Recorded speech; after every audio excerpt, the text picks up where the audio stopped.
Welcome back, students. Thank you for listening to this week's lecture on obsessive compulsive and related disorders. Today we'll explore what OCD looks like in real life, the science behind how it happens, and how it's treated. By the end of this lecture, you should have a deeper understanding of both the challenges and hope that surround this mental health disorder. Obsessive compulsive disorder, or OCD, involves two key features: obsessions and compulsions. Obsessions are intrusive thoughts, like, did I leave the stove on? Or, what if I hurt someone? Compulsions are the repetitive actions that people feel driven to perform to reduce the anxiety that surround these intrusive thoughts, like checking the stove 10 times. According to the DSM-5, these symptoms must be time-consuming and interfere significantly with daily life to meet the criteria for diagnosis. Pause for a moment and think about the everyday habits you have,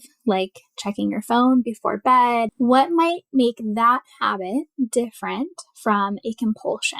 OCD affects about 2 to 3% of adults globally. Symptoms often appear later in adolescence or early adulthood, although childhood onset is possible. And without treatment, OCD tends to follow a chronic course, often waxing and waning with stressful situations. Not all OCD looks the same. Research shows 5 main symptom clusters: contamination, symmetry, harm, taboo thoughts, and hoarding. Which of these symptom clusters do you think might be most misunderstood by the general public? When we look at the etiology of OCD, biological models point to differences in serotonin regulation and dysfunction in brain circuits involved in threat detection and habit formation. Genetics also plays a role, although the environment contributes heavily to the development of OCD. Most of us have intrusive thoughts, like an image of swerving off of an overpass when driving on the freeway, but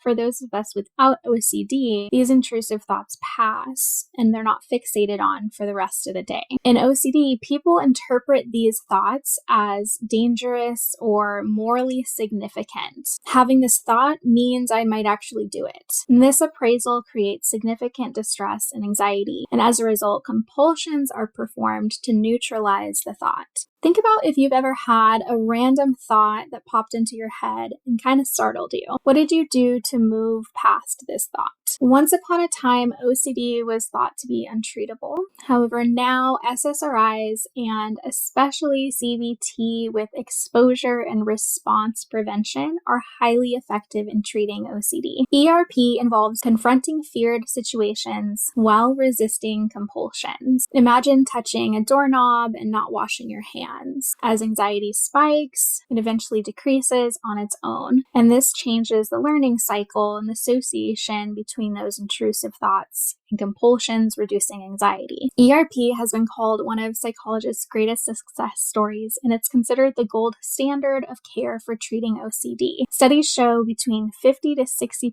reductions of the Yale-Brown obsessive compulsive scale after treatment. While SSRIs do help, relapse is more likely when medication stops. ERP's effectiveness are more durable. However, this therapy is not easy. Treatment can provoke anxiety if the method of exposure and the reasons for exposure are not made clear by the therapist. While OCD may be a chronic condition, it's important to remember that there are treatments that work. Combining therapy, medication, and social support can help people live full lives. In the DSM-5, OCD is also grouped with a few related disorders. These share features of repetitive thoughts and behaviors, but differ in their motivation. For example, in OCD, rituals aim to reduce anxiety, and intrusive thoughts are often based on one's values. But in trichotillomania, hair pulling often provides relief or gratification when one experiences a stressor in their life. Living with OCD, rituals and compulsions can interfere with relationships, work, and one's self-esteem. Many people also experience depression and other anxiety disorders because of this. A person can spend hours each day day performing compulsions, checking locks, washing hands, counting, and that makes it difficult to arrive at work or school on time. Productivity suffers, and in some cases, individuals may lose jobs or drop out from school because rituals consume so much energy and time. Relationships are also deeply affected. Family members may become frustrated with compulsions that delay outings or when rituals dominate home routines. You'll find examples of this in this week's case study with Margaret. And on a personal level, self-esteem also takes a hit. Many people with OCD know their behaviors don't make logical sense, yet they feel powerless to stop them. This gap between knowing and